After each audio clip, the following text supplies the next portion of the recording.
في قهوة بشارع الحمراء اسمها الهورس شو، سامع فيها؟ عيد اللي حد سينا مع حمرا؟ ايوه هيها. رايح لها انت شي مرة؟ لا ابدا، بس بمرق اوقات من قدامي. وانا كمان مثلك، بس في واحد صاحبي راح لها مرة بالزمانات قبل الحرب، واجا خبرني شغلات يا لطيف. شاف شوفات بهالهورس شو، شي غريب الشكل. هو مش عارفها هيك، فات بده ياكل صحن حمص. ايه مصيبة. شو فيها؟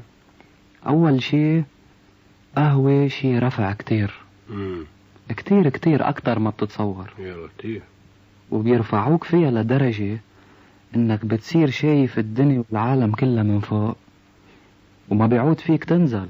شي حلو. اذا حبيت تنزل ترجع على البيت ما بيعود فيك تنزل. وصحن الحمص مقيد بالفرنساوي، وسعره بلوي لانه بياخدوا منك حقه وحق الترجمة. كيف ترجمة؟ ايه ما بده يترجموا لك اياه للعربي تقدر تاكله وتستطعم. ايه وشو لكن. بس مش هون القصة. هيدي الهورس شو قهوة الفن والثقافة، قهوة الفنانين والمثقفين. يعني بلا زغرة خيرة شباب هالبلد بتلاقيهم كلهم مجمعين هناك. حلو. وهيدي القهوة ما فيك تفتلها إلا ما تكون عبقرة، لأنه كل اللي قاعدين فيها عبقرة. عبقرة لدرجة إنه مساطيل. كيف هيك؟ هيك مثل ما عم بقلك. يعني هيدا صاحبي خبرني شغلات شي بشي بشعر الراس. فات هو هيك على القهوة مش عارف شي هو، لقالك اياهم كلهم ملقوحين على الكراسة مثل اكياس الطحين. شي منفش شعره، شي ناسي ينفش شعره وعم بنفشه، شي عم بنفش شعر اللي حده، وعلى أرض نظريات وتحليلات وفلسفات ووجدانيات وماورائيات. جو أخو شليتي يعني. أفلاطون فايت، أفلاطون ظاهر كمان. وكلهم مكشرينها ما بيضحكوا، مثل كأنه مارق حدهم شي مجرور أجلك، ومتزمرين هيك عطول ومش عاجبهم العجب.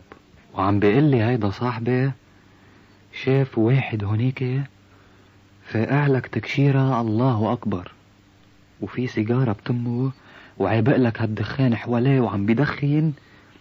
هو افتكروا شو؟ انه مكشر لانه مضايق من دخان السيجارة.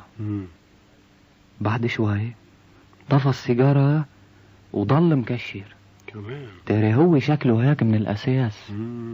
قرفان من هالبلد لأنه البلد مش حاملته، وشوف هي البلد ما بتحمل، وفنه ما حدا عم بيفهمه. فهمت كيف؟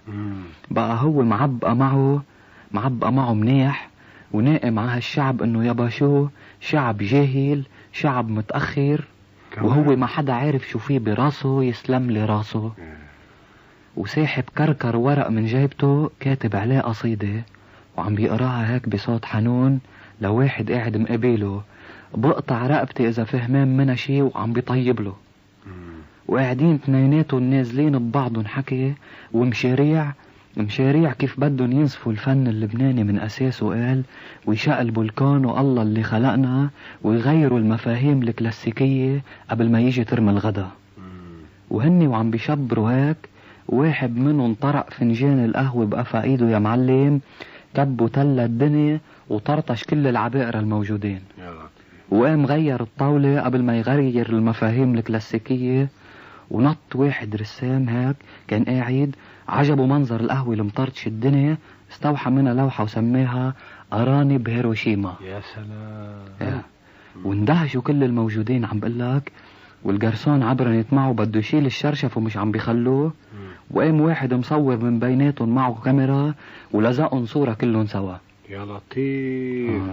هلأ هيدي القهوة حاوية كلها التحف. شايف اليوم الجرسون غير الشرشف وحط شرشف نظيف، وقاعد ناطرهم تيرجعوا، وبعد ما بين حدا قهوة الفن عم بتصوفر اليوم. ليش وينن الجماعة؟ كل واحد صار بمطرح، وزعوا حالهم ومفرطعين بهالعالم. طيب شو عم يعملوا؟ عم بكبكبوا فناجين قهوة بهالقهاوي.